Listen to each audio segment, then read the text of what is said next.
咁作為一個鏡粉呢，唔係一個鏡粉啦。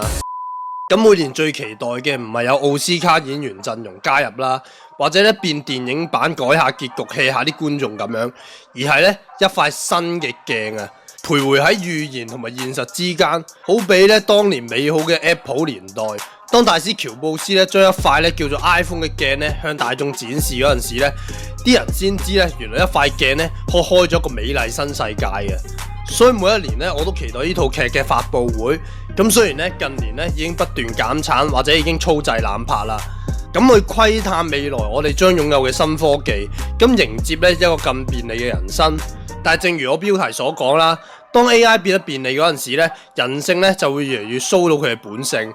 咁睇翻轉頭7季嘅產品介紹啦，再同現實社會對比嗰陣時咧，原本以警示人嘅科技咧，正變成真實嘅成品。例如第3季第1集 Low Style 嘅用戶互相評分，仲用分數咧衡量人嘅可信性同埋安全。而中國政府咧已經喺2020年咧由北京咧延至各市咧開始運行依類咧近似社會信用嘅體制，用人面識別嘅技術啦，同埋網絡嘅數據分析咧，為民眾喺社區上嘅行為咧採取可加可減機制，分數保持良好嘅，將會有優先嘅權利咧去享用一啲公共設施或者其他優越嘅福利。又或者第2季嘅第1集 Be Right Back 嘅主角咧，可以同逝去嘅親人咧對話。喺2010年咧，美國一間公司啦 Storyfile 咧，只係用咗200日嘅時間咧，就研發到相同嘅產品。親人咧只需要2日嘅時間咧，利用360度嘅投影技術咧，可以令到親人安坐喺家中，着自己中意嘅衫同埋化自己中意嘅妝，喺自己嘅道別會嗰度咧，同親友對答。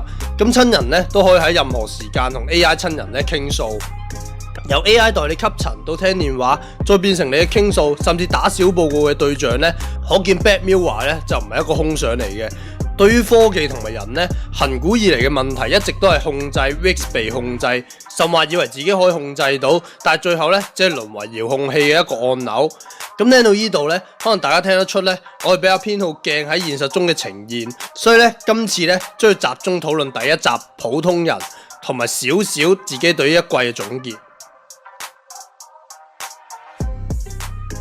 咁呢1季第1集嘅內容咧，係為咗所有未睇 Black Mirror 嘅觀眾一個入門級嘅體驗。不僅因為咧佢涉及嘅似近又遠嘅黑科技，故事嘅走向咧，亦都係保留劇集一貫嘅伊索寓言式嘅宗旨。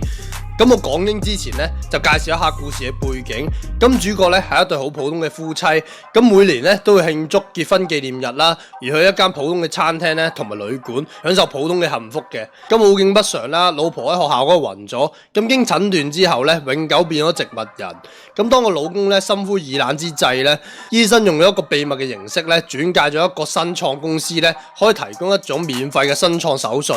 就係將腦入邊嘅腫瘤部分咧替換成具有雲端功能嘅組織，咁所有認知嘅功能咧就好似 copy and paste 咁，重新連接已備份嘅舊組織，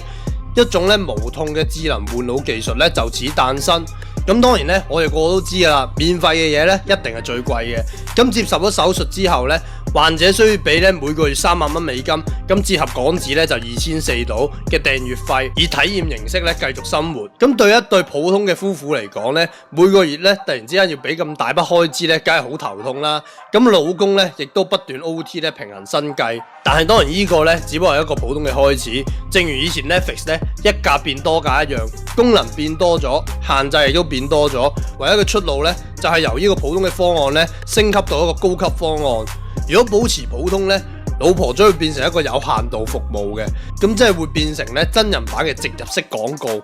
而根據當時嘅情景咧配置廣告內容，咁大家唔知有冇諗起邊個紅色平台啦？又或者咧會長期進入休眠狀態咧，以方便公司攞資料。咁呢啲咁荒謬嘅限制咧，當然將呢對普通嘅夫妻咧推向絕路。咁結局咧就留翻俾各位心酸着看。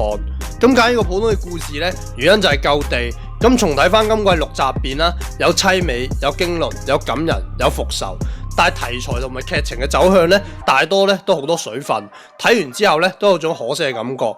所以論故事嘅完整度或者平民嘅內容嘅話咧，呢集就一定係首選嚟嘅。咁翻去呢個控制主題咧，其實故事咧由介紹新創手術咧嗰時已經有種禁果嘅感覺。老公越係努力去說服手術嘅不可能咧，其實早已入咗呢位咧早有準備嘅手入邊。所以褪翻後咧越係冇可能。佢哋只可以繼續唯唯諾諾咁樣去做。咁可能有反映話咧，唔明點解老公唔向啲 friend 啊或者親戚借錢啦。咁行一種普通嘅路線咧，而非及後故事講到咧，佢要做一啲非人化嘅行動咧，去獲得暗網嘅打賞，以揾快錢去出賣自己。咁答案咧，其實都同控制有關。好比鋼之煉金術師嘅愛德華咧，獲得咗一種超自然嘅力量之後咧，自以為咧可以照單執藥咁樣拎到自己想要嘅嘢。即使咧受到慾望嘅驅使之下咧，超越能力範圍咧，都仍倔強爭取一啲咧好似奇蹟一般嘅佢。咁而呢次嘅故事咧就係關於一個佢，睇落去咧就好似起死回生，但係換嚟咧就係一個唔受控制嘅人肉廣告戲。咁雖然佢哋有嘗試行賣慘嘅路線啦，希望以每個月準時俾到錢為理由咧，希望依家新創公司咧俾啲走盞位佢哋，令佢哋可以遲交一個月，但係照用啲服務。但係都同預期咁咧，資本為首嘅企業咧當然拒絕佢啦，甚至游說佢哋咧買一啲有時間限制嘅體驗卡，或者叫佢哋轉翻廣告模，試圖揸乾佢哋嘅僅有。非人化嘅處理咧，亦都係佢哋踏入被控制嘅其中一步。睇翻轉頭，佢哋嘅每一步咧，其實都係出於自願嘅選擇。但係呢度咧唔係批評佢哋嘅自甘墮落，而係一種咧你情我願嘅等價交換。科技嘅便利咧，同樣亦出自我哋交換咗幾多自己部分作為交易。我哋喺 ChatGPT 問嘅每一個問題，喺平台上每睇一個 views 或者免費社交媒體咧，其實早已經將你嘅喜好同埋諗法當係數據咁樣交換。咁換嚟嘅當然係伴隨所有嘅廣告同埋促銷，漁翁撒網咁樣等你每一個停留觀看，直至咧你 click 落嗰個付款嘅畫面。咁要解決荒謬咧，首先就要認清荒謬。咁二創尼采名言，你望住個 mon 嗰時咧，個 mon 都望翻你。好多時候咧，我哋會俾人詬病咧，話我哋太依賴科技嗰陣時咧，我哋都會為自己辯護。有咗科技咧，我哋嘅效率可以提高啊，更加善用僅餘嗰24個鐘。但係同一時候咧，當成果產生咗咧，我哋就會忘記咗過程嘅重要性，只係求曇花一現。咁作為一個千禧年前嘅小朋友，你有冇記得咧自己冇科技咧，包括咧電視電話嘅時候咧，你嘅24個鐘係點過咧？但係如果已經生兒育女嘅你咧，見到你隔離嘅小朋友咧玩 iPad 或者沉迷動漫嘅時候咧，你有冇曾經諗過咧同僆仔度過冇科技嘅24小時咧？咁多謝翻大家睇到呢度。咁如果想聽到啲黑鏡啦，或者其他想知內容嘅劇咧，記得留言話翻俾我聽。睇完咧，亦都記得咧 comment、like 同埋 share。好多謝大家。